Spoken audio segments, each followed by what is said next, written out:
I'm going to show a method I've used for the last few years for arranging screws when taking items like laptops and even iPhones apart. It's a way of not losing the screws, it's a way of making sure we remember how they go back together again. There's other solutions available, but this method I think works best. Basically using the side of a computer, a metal sheet in other words, and small little magnets. I'm using some magnets from First for Magnets in this video, which are 2mm thick and 4mm wide, but you can use anything similar, and there'll be a link below.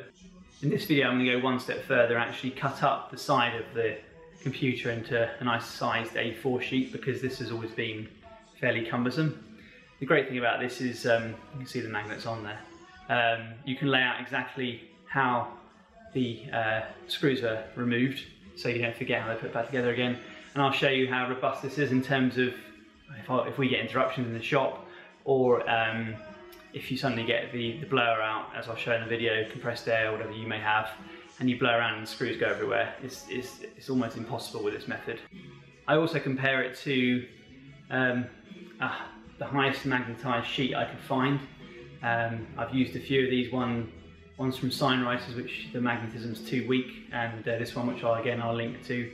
And you can also get ready-made sheets from companies like iFixit. They cost a bit more. But this method with the magnets on the metal sheet I think is far better. You can't really lose the screws, you can't get blown away, even if you come back to it a week later.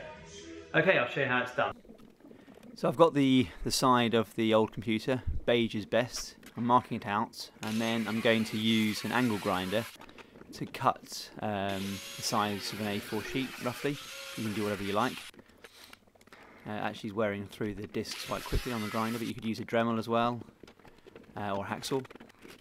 I'm filing off the edges as well, so we don't cut ourselves. So I'm back in the repair shop. I'm using the metal sheet, and I'm arranging the little magnets that I've got, which I describe in the link below. And as I take the screws out of the laptop, just taking the back off first, I arrange them as they've come out onto the little magnets and push them around as need be. And this works really well.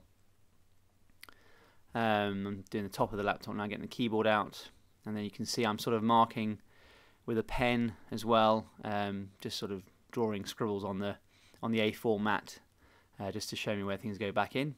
You just see it there. Now I'm getting the motherboard out of the laptop and the heatsink and fan. I'm giving it a blowout, so here you can see that even blowing with quite a powerful blower, they're not budging the screws, which is why this method is so good. I'm just showing the power of the blower there. It's basically like a can of compressed air, but an electric one. And here they are, all arranged, ready to go back in the laptop. This is what we've used before for the last 6 years actually. It's just the uncut side of a sheet, and you can see all the various scribbles all over it. Works fine, it's just a bit cumbersome. Here's a very strong magnetic sheet, which I also tried, which I'll link to below. And this actually works quite well if you don't want to bother to get a side of an old computer. Don't sharp quite as well, but you could use like a silver Sharpie to draw scribbles on there.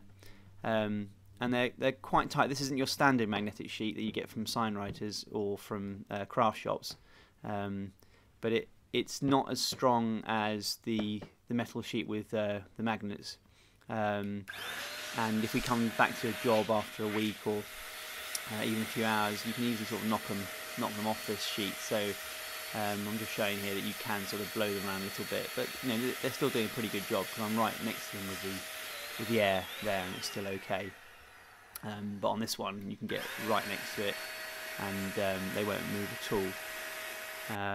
So it's definitely the preferred method. So I'm just going to quickly put the laptop back together, again using the screws from the project mat, and just putting them back in. It's brilliant if you've also got different length screws, because you definitely don't want to use the wrong length screw when you're putting things back together again, and it just shows and it just confirms that you've put all the screws back in as you go along. It's definitely worth giving it a try. So we've almost got all the screws back in now, just putting the hard drive, optical drive, memory back in, and then we're done.